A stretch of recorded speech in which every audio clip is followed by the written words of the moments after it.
Hey friends, welcome back to Whiskey and Wit. Today's video is going to be a little different than what we normally do here, and that's because you have asked, and I am going to take you along through a wood sign project that I recently made for my sweet mom for Mother's Day, so stay tuned.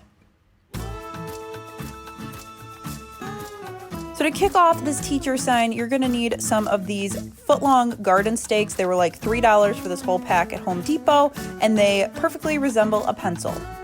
The other thing to get started is decide on your wood. The centerpiece of mine was 48 inches tall. The width really doesn't matter. It's all personal preference. I suckered Alex into helping me.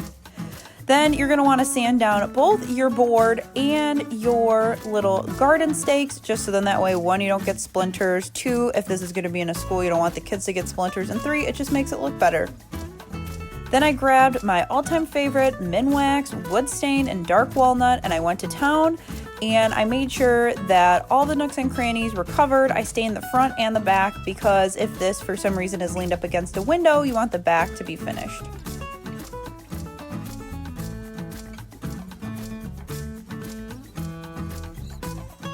So while that dried, we'll start on the pencils. So you're going to need some painter's tape, and you're going to want to tape off first the bottom part of the pencil, which is about halfway up that point, and then also I approximated it. However big you want your eraser to be is going to be taped off at the top. I used Maize Yellow by Waverly Chalk Paint for the center part of all the pencils. It went on super well, and with 2 coats it had great coverage, but you could still see the wood grain, which I loved.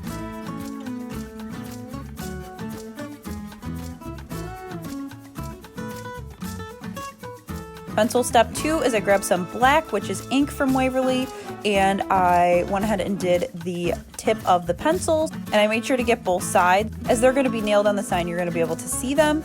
And finally, I grabbed Ballerina pink for my eraser. I know I rave about them all the time, but Waverly Chalk Paint is available at Walmart and on Amazon. I will link it down below. It is my absolute favorite. For the crayons, you're going to need a darker and lighter shade of the same color. So for example, here I'm using blue, and then you're also going to need a little bit of black. So you're going to take the lighter of the 2 shades and cover all 3 sides of your crayons to get started. And once you do that, you're going to let them dry. Once that first coat is dry, you're going to remove your painter's tape from your pencils, and now you're going to just tape off that top part that you just revealed, that wood piece, and that's going to be black, which is going to resemble that metal piece that hooks the pencil to the eraser. So you just want to match it up directly with the edge of the pink and the edge of the yellow so you have a clean line, and then go through and hit it with some black paint.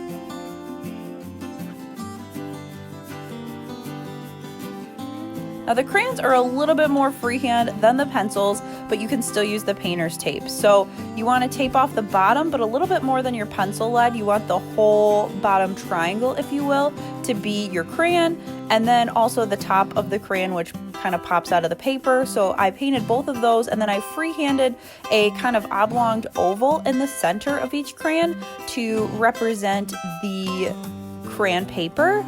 And this you could totally make a stencil, or not freehand it like me, but 1, I was kind of short on time, and 2, I really like the whimsy thing that it gave, especially because my mom teaches kindergarten. So once that is dry, then I peeled off the painter's tape and I created 2 thin lines to paint at the bottom and the top, and this is just to give a black stripe at the bottom and a black stripe at the top to resemble Crayola crayons. These, again, I eyeballed. If you are OCD, you can definitely measure out how many, inches or whatever from the top and bottom, but for me, I was going for the whimsy. And here is how they turned out. I let everything dry overnight just due to time, but you could probably be fine after about 30 minutes of drying. But I love how the crayons turned out. Now it's time to stencil. I went ahead and made my own stencil, and I made it out of quick cover from the Dollar Tree. You can make it out of vinyl, or there's a ton of places online on Etsy that make stencils specifically for these porch signs, so don't worry if you don't have a Cricut, you can get one made. I went ahead and measured 4 inches from the top and bottom so I had enough room to hook on my pencils and crayons, and then I rolled on my stencil. The reason I use this quick cover is because it's sticky, but it's not too sticky. If you try to stick on vinyl, you really have one shot, and with these, especially with 2 stencils, because I can't cut a 48-inch stencil on my Cricut, It really helps to be able to maneuver it. As you can see here, you can pull it up a few times, stick it back down, and it sticks really well. You're able to get the bubbles out easier as well. And I found the easiest way to apply these is just kind of roll them on this way, and it keeps a lot of things straight. I also cut my stencils with the same size boxes around the outside so I can match up the edges easily and make sure that everything's straight.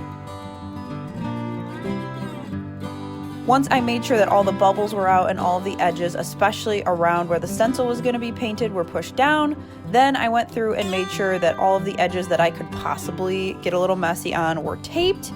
And then I added Mod Podge. This is my secret weapon for stencils, and what this does is it'll dry clear, but it will really seal down your stencil. So if you've got weird little bubble things happening, it will help it so your stencil doesn't bleed. Now you want to make sure that you're not pulling super hard as you're painting this, but do it lightly and you will be good. Once that dries, you're ready to paint. So my biggest tip here is you're going to want to use a stippling motion up and down. Even with the Mod Podge, I don't want to take a chance. So when you pull the paint, you have a very high chance of pulling it underneath the stencil and it's not going to come out clean. So the up and down motion really helps it stay within the stencil lines and not bleed. I used white Waverly chalk paint, crimson red Waverly chalk paint, and then I made a kind of makeshift version of green because I didn't have it at home. Once everything is dry to the touch, you can go ahead and peel your stencil off, and I love how this comes off the wood because it's not so sticky, it's not going to peel everything off. And then your final step is to hook the pencils and crayons. So the first thing I did was went through and laid it out, kind of got an idea of what I wanted it to look like before I nailed it down. It's kind of that measure twice, cut once situation, like lay it out and then hook it to the sign. So once I was happy with this, I grabbed my Ryobi nail gun. We love this. I use it all the time for projects. I will link it down below if you're looking for a nail gun. It is amazing, especially because as you can see here, you don't have to hook it to anything. It does not need to be hooked to an air compressor. So I used 4 to 5 nails on each thing, same with the pencils, and made sure that they were secure, especially in case this got knocked over by little kids. You're good to go. I love how this turned out. My mom was surprised to get this for Mother's Day, and I think it's going to be a great addition to her classroom. This would be a perfect gift for year end for teachers if you're looking for a special thank you for your kids' teachers, or it would be an awesome teacher appreciation gift. Thanks so much for watching. Give this video a thumbs up if you want me to do some more wood sign tutorials, and also hit subscribe so you don't miss a future Whiskey and Whit video. Thanks again for watching, and I'll see you guys soon. Bye!